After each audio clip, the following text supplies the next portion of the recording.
Hello friends, स्वागत है आपके अपने यूट्यूब चैनल आद्या स्टडी एकेडमी में। तो आज की इस वीडियो में हम देखने वाले हैं इंडोक्राइन सिस्टम के बारे में, जो कि आपके वर्ग 3 के सिलेबस का एक टॉपिक है। जो मानव कार्य की है या ह्यूमन फिजियोलॉजी है, इससे अच्छे खासे नंबर के क्वेश्चन देखे जाते हैं। तो आज हम इस टॉपिक का डिटेल देखेंगे, थ्योरी देखेंगे, फिर कल इस टॉपिक के क्वेश्चन को सॉल्व करेंगे। तो इस सेशन से लास्ट तक जुड़े रहिए, जो आपके एग्जाम के लिए काफ़ी बेनिफिशियल होगा। तो चलिए स्टार्ट करते हैं आज का सेशन। देखते हैं इंडोक्राइन सिस्टम क्या होता है, यानी अंतःस्रावी तंत्र होता क्या है। तो अंतःस्रावी ग्रंथियां जिस तंत्र का निर्माण करती हैं उसे अंतःस्रावी तंत्र कहा जाता है। अंतःस्रावी तंत्र के जो जनक हैं, ये थॉमस एडिसन को माना जाता है। देखते हैं अंतःस्रावी ग्रंथि, बाह्यस्रावी ग्रंथि और मिश्रित ग्रंथि का क्या काम है। तो जो अंतःस्रावी ग्रंथि होती है,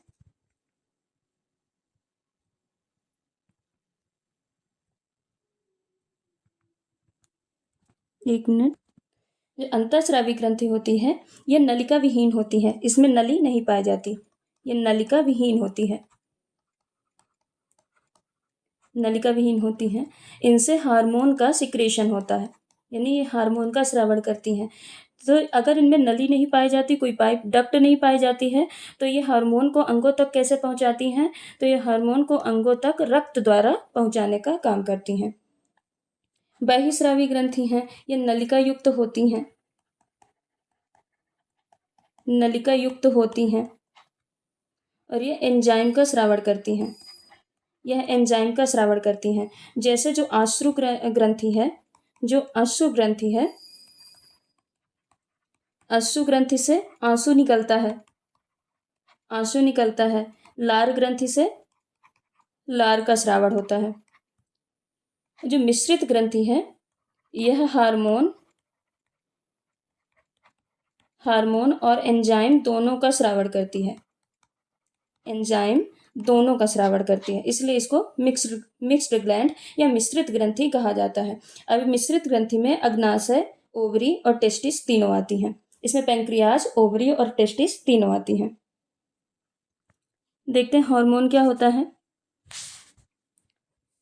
एक तो हार्मोन कम अमाउंट में सिक्रीट होते हैं, जो हार्मोन हैं ये सूक्ष्म मात्रा में यानी कम अमाउंट में सिक्रीट होते हैं, पर काम ज़्यादा करते हैं, कम अमाउंट में सिक्रीट होते हैं। इसको, ये जो हार्मोन शब्द है, इसको स्टर्लिंग ने दिया था,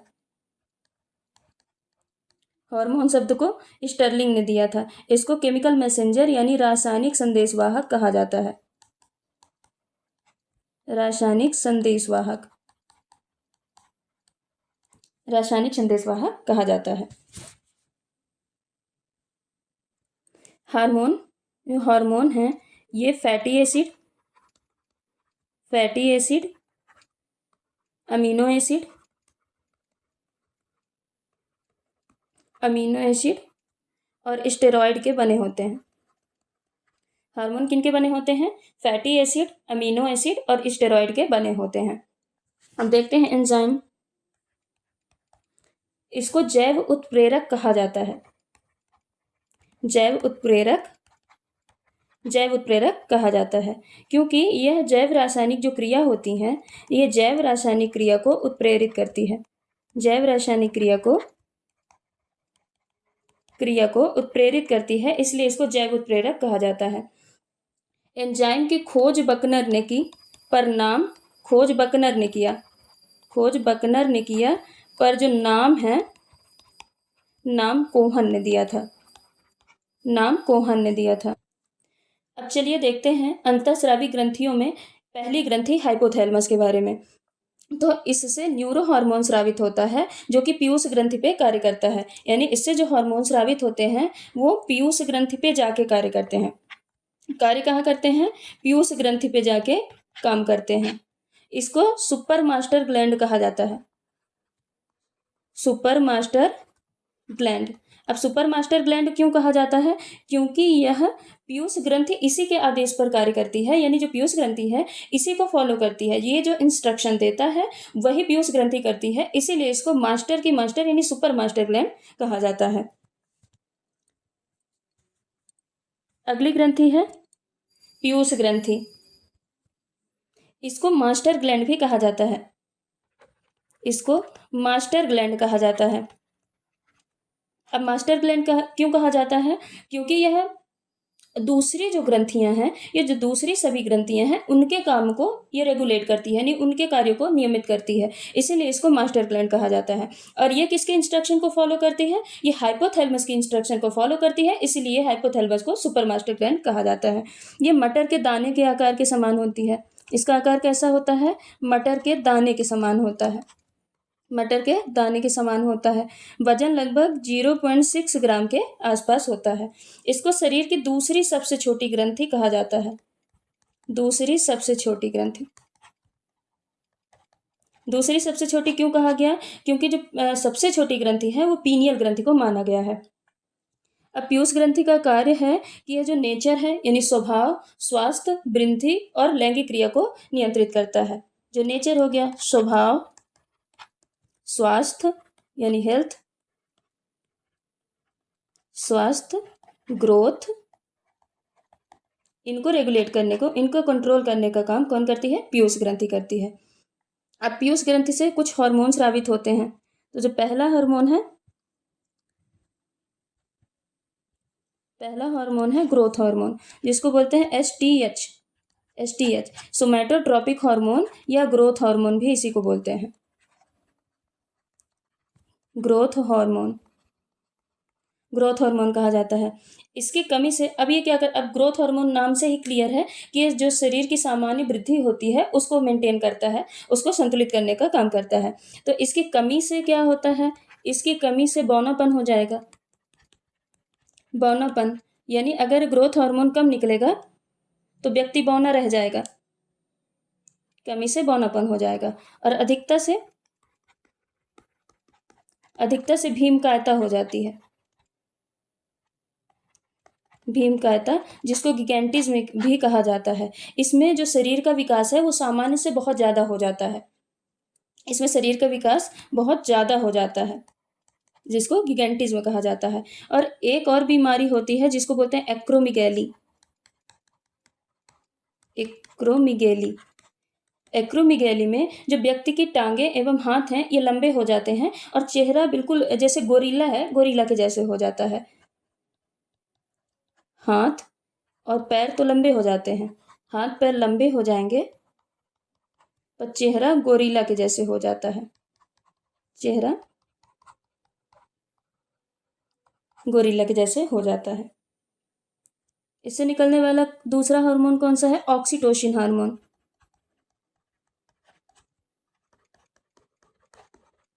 ऑक्सीटोसिन हार्मोन, ये इसको हम लेबर पेन हार्मोन भी कहते हैं, क्योंकि जब प्रसव होने वाला होता है, यानी बच्चे का जन्म होने वाला होता है, तब ये क्या करता है? गर्भाशय की पेशियों को संकुचित करता है, जिससे लेबर पेन स्टार्ट होता है, यानी प्रसव पीड़ा स्टार्ट करवाता है। इसीलिए इसको प्रसव पीड़ा हार्मोन या फिर जन्म हार्मोन भी कहा जाता है। दूसरा इसका काम क्या है? ये दुग्ध निष्कासन हार्मोन है, यानी जो मिल्क है इसका इजेक्शन कराता है। दुग्ध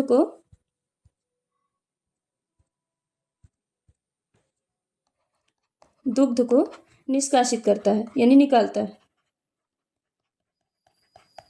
दुग्ध को निष्कासित करता है। इसको लव हार्मोन भी कहा जाता है।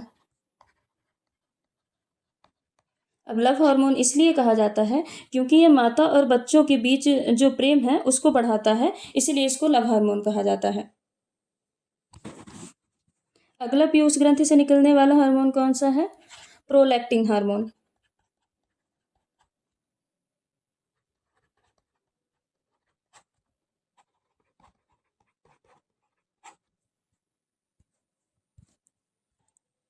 इसको लैक्टोजेनिक या फिर मदर हार्मोन भी कहा जाता है। मदर हार्मोन कहा जाता है। लैक्टोजेनिक क्यों कहा जाता है? क्योंकि यह दूध के निर्माण को प्रेरित करता है। दूध का निष्कासन ऑक्सीटोसिन करा देता है, यानी दूध को निकलवाता कौन है? ऑक्सीटोसिन। पर दूध का फॉर्मेशन कौन करता है? फॉर्मेशन प्रोलैक्टिन हार्मोन करता है। मिल्क फॉर्मेशन प्रोलैक्टिन हार्मोन करता है। जो अगला हार्मोन है, पीयूष ग्रंथि से निकलने वाला अगला हार्मोन है एडीएच हार्मोन। ADH, जिसको बोलते हैं एंटी डायूरेटिक हार्मोन। यह जल के संतुलन को नियंत्रित करता है, जल संतुलन बनाता है, यानी वाटर मैनेजमेंट करता है, बॉडी में वाटर मैनेजमेंट करता है।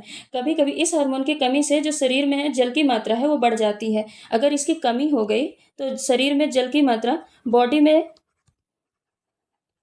वाटर अमाउंट बढ़ जाएगा, शरीर में जल की मात्रा बढ़ जाएगी, जिससे क्या होगा, व्यक्ति को बार बार पेशाब आता है। इसी बीमारी को ही बोलते हैं डायबिटीज इंसिपिडस।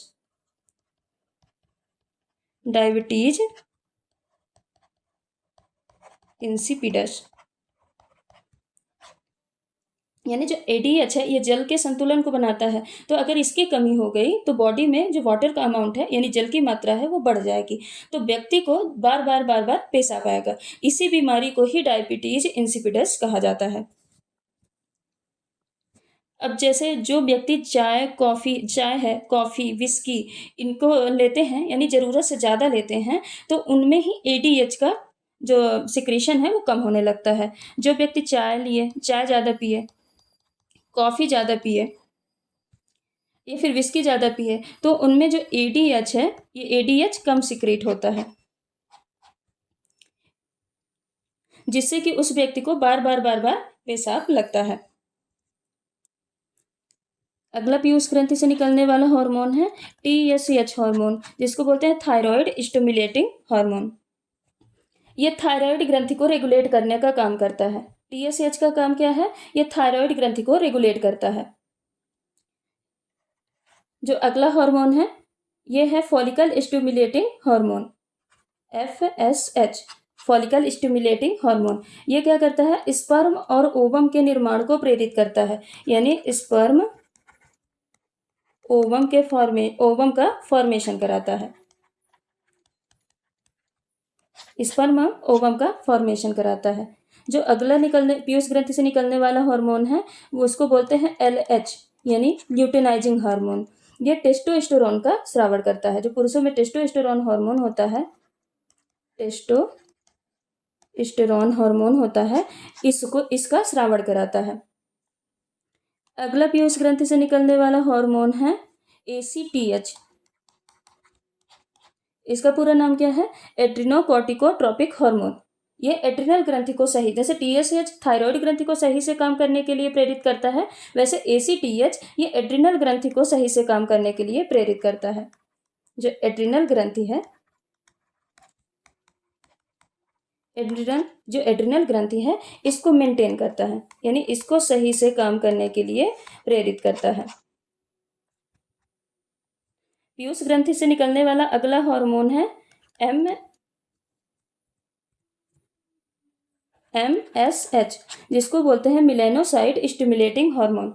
ये क्या काम करता है, तो यह स्किन, हेयर और आँखों को रंग प्रदान करता है, आँखों को रंग देता है। यानी जो बालों का कलर है, यानी त्वचा का कलर है, बालों का कलर है, आँखों का कलर है, ये पीयूष ग्रंथि के MSH हार्मोन द्वारा रेगुलेट होता है।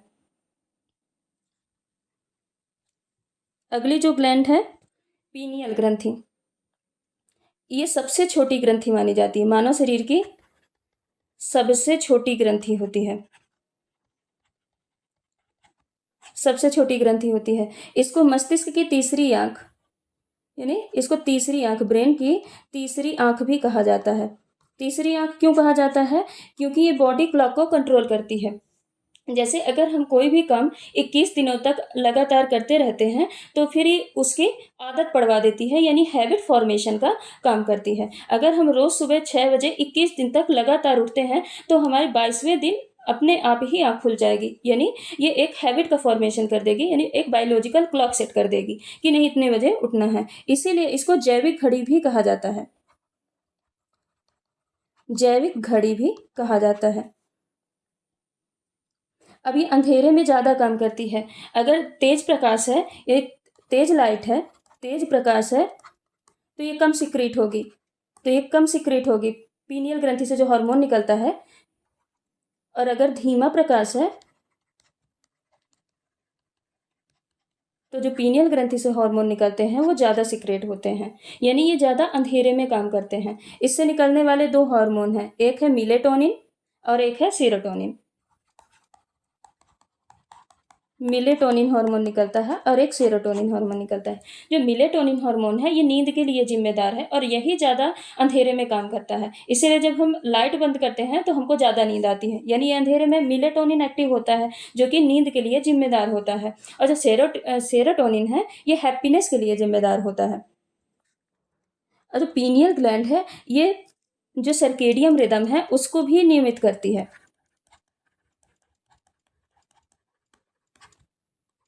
सर्केडियम रिदम इसको नियमित करती है। वही सर्केडियम रिदम क्या होता है, जो 24 घंटे में एक नेचुरल प्रोसेस होती है बॉडी की, जो नेचुरल प्रोसेस चलती रहती है, जैसे श्वसन दर है, रक्तचाप है, हृदय धड़कन है, जैसे हमारी रेस्पिरेटरी रेट है, बीपी हो गई, जो हृदय धड़कन है यानी हार्ट रेट हो गई, रेस्पिरेशन रेट हो गई, इनको नियमित करता है। तो यानी ये सर्केडियम रिदम है, इसको मेंटेन करे रखता है। तो इसको ये यानी सर्केडियम रिदम यानी ये सोना जागना इनको कंट्रोल करता है। सोना जागना टेम्परेचर इनको कंट्रोल करने का काम करता है। इसीलिए जो पीनियल ग्रंथि है इसको बायोलॉजिकल क्लॉक या जैविक घड़ी कहा जाता है। जैविक घड़ी कहा जाता है। अगली जो ग्रंथि है थायराइड ग्रंथि है। यह एच आकार की होती है और यह बॉडी की सबसे बड़ी अंतःस्रावी ग्रंथि मानी जाती है। ये सबसे बड़ी अंतःस्रावी ग्रंथि होती है। इससे जो हार्मोन निकलता है उसका नाम है थायरोक्सिन। इससे थायरोक्सिन हार्मोन निकलता है। अब थायराइड का कार्य क्या होता है? थायराइड ये वसा यानी फैट कार्बोहाइड्रेट को तोड़ के ऊर्जा देता है। फैट है, कार्ब है, इसको तोड़कर एनर्जी देता है, तोड़कर ये विघटन करके एनर्जी देता है। ये थायराइड ग्रंथि का काम हो गया। ये ग्रोथ को भी रेगुलेट करता है, ग्रोथ को रेगुलेट करता है, ग्रोथ रेगुलेशन का काम करता है। इसीलिए इसको बॉडी का पेसमेकर कहा जाता है। बॉडी का पेसमेकर कहा जाता है। अब थायराइड की कमी से क्या हो जाता है? तो थायराइड ग्रंथि की कमी से क्या क्या रोग होते हैं? एक हो गया ग्वाइटर। इसमें क्या होता है? ये आयोडीन की कमी से होता है। इसमें गर्दन फूल जाती है, यानी इसमें जो थायराइड ग्रंथि है उसका आकार बड़ा हो जाता है। इसे हम घेंघा या फिर ग्वाइटर कहते हैं। इसको हम घेंघा रोग भी कहते हैं। गर्दन में सूजन आ जाती है, थायराइड ग्रंथि में सूजन आ जाती है। दूसरा रोग कौन सा होता है? क्रेटिनिज्म रोग या बोलते हैं जड़ मानवता। इसमें जो बच्चा होता है उसे शारीरिक एवं मानसिक वृद्धि नहीं होती है। वो मेंटली और फिजिकली ग्रो नहीं हो पाता है, जिससे बच्चा मंदबुद्धि हो जाता है। मंदबुद्धि हो गया, फेस चपटा हो जाता है। ये सारे थायरोक्सिन की कमी से होते हैं। जो अगली बीमारी है थायरोक्सिन की कमी से ही, उसको बोलते हैं मिक्सीडीमा। इसमें जो मेटाबॉलिक क्रिया है उसकी प्रोसेस कम हो जाती है। बॉडी की जो मेटाबॉलिक क्रिया है उसकी प्रोसेस कम हो जाती है, जिससे जो व्यक्ति है वो कमजोर हो जाएगा और सुस्त हो जाएगा। अगला जो थायरोक्सिन की कमी से जो रोग होता है उसको बोलते हैं हाँसी मोटा रोग। इसमें जो शरीर है वो स्वयं ही थायराइड ग्रंथि को नष्ट करने लगता है, यानी बॉडी अपने ही थायराइड ग्रंथि को नष्ट करने लगता है। इसीलिए इसको थायराइड की आत्महत्या भी कहा जाता है। थायराइड की आत्महत्या। कहा जाता है। अब थायराइड की अधिकता से कौन सा रोग होता है? ये तो सारे कमी से रोग हो गए। अधिकता से एक रोग होता है जिसको बोलते हैं एक्सोथैल्मिक ग्वाइटर, या फिर इसी को ग्रेव्स का रोग भी कहा जाता है। ग्रेव्स रोग या फिर एक्सोथैल्मिक ग्वाइटर होता है। इसमें भी जो थायराइड ग्रंथि है ये फूल जाती है। अब चलते हैं अगले ग्लैंड पे। जो अगली ग्रंथि है यह है पैराथायरॉयड ग्रंथि। तो जो थायराइड ग्रंथि है एच आकार की होती है, तो उसके चारों कोनों पे जो ग्रंथि पाई जाती है उसी को बोलते हैं पैराथायरॉयड ग्रंथि। इनकी संख्या 4 होती है। इससे 2 हार्मोन निकलते हैं। एक निकलता है पैराथॉर्मोन और दूसरा निकलता है कैल्सिटोनिन।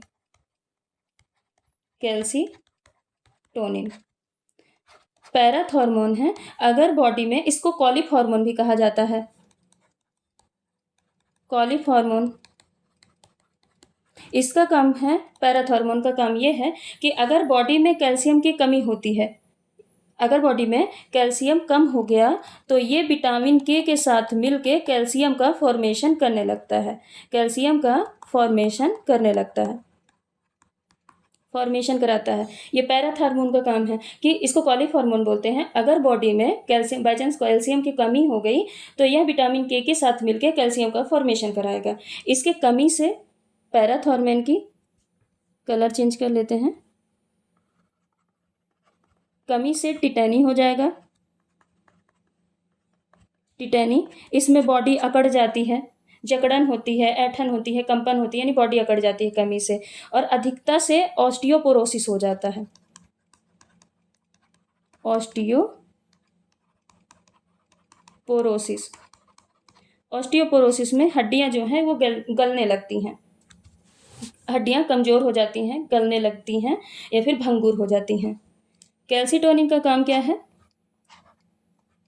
ये पैराथायरॉयड ग्रंथि से निकलने वाला दूसरा हार्मोन है। तो जैसे पैराथॉर्मोन ये कमी को कवर करता है, ऐसे ही कैल्सिटोनिन जो हार्मोन है ये कैल्शियम की अधिकता को मेंटेन करता है। अगर रक्त में कैल्शियम की मात्रा ज़्यादा हो गई तो ये रक्त से यही कैल्शियम लेके हड्डी की, यानी बोन का फॉर्मेशन करने लगता है। यानी ये रक्त में कैल्शियम की मात्रा को मेंटेन करता है। अगर रक्त में बाई चांस कैल्शियम की मात्रा अधिक हो गई है तो यही कैल्शियम का ये यूज करके बोन का फॉर्मेशन करने लगता है। अगली जो ग्रंथि है वो है थाइमस ग्रंथि। थाइमस ग्रंथि क्या होती है? तो ये हार्ट के पास में स्थित होती है, यानी हार्ट के पास में पाई जाती है। इसका मेन काम है एंटीबॉडी का फॉर्मेशन करना। ये एंटीबॉडी का फॉर्मेशन करती है, इसीलिए इस ग्रंथि को प्रतिरक्षा प्रणाली भी कहा जाता है। एंटीबॉडी का फॉर्मेशन करेगी यानी ये संक्रमण से सुरक्षा भी करेगी, संक्रमण से सुरक्षा भी करती है। इसको एंटी एजिंग नहीं, मतलब ये जो उम्र बढ़ती है तो उम्र बढ़ने के साथ साथ ये थाइमस ग्रंथि की जो कार्य शक्ति है वो घटती जाती है, यानी इसका कार्य करने की जो पावर है वो घटती जाती है। इससे एक हार्मोन निकलता है थाइमोसिन, से थाइमोसिन हार्मोन निकलता है जो कि प्रतिरक्षा तंत्र है, यानी इम्यूनिटी सिस्टम को मजबूत करता है। इम्यूनिटी सिस्टम को मजबूत करता है।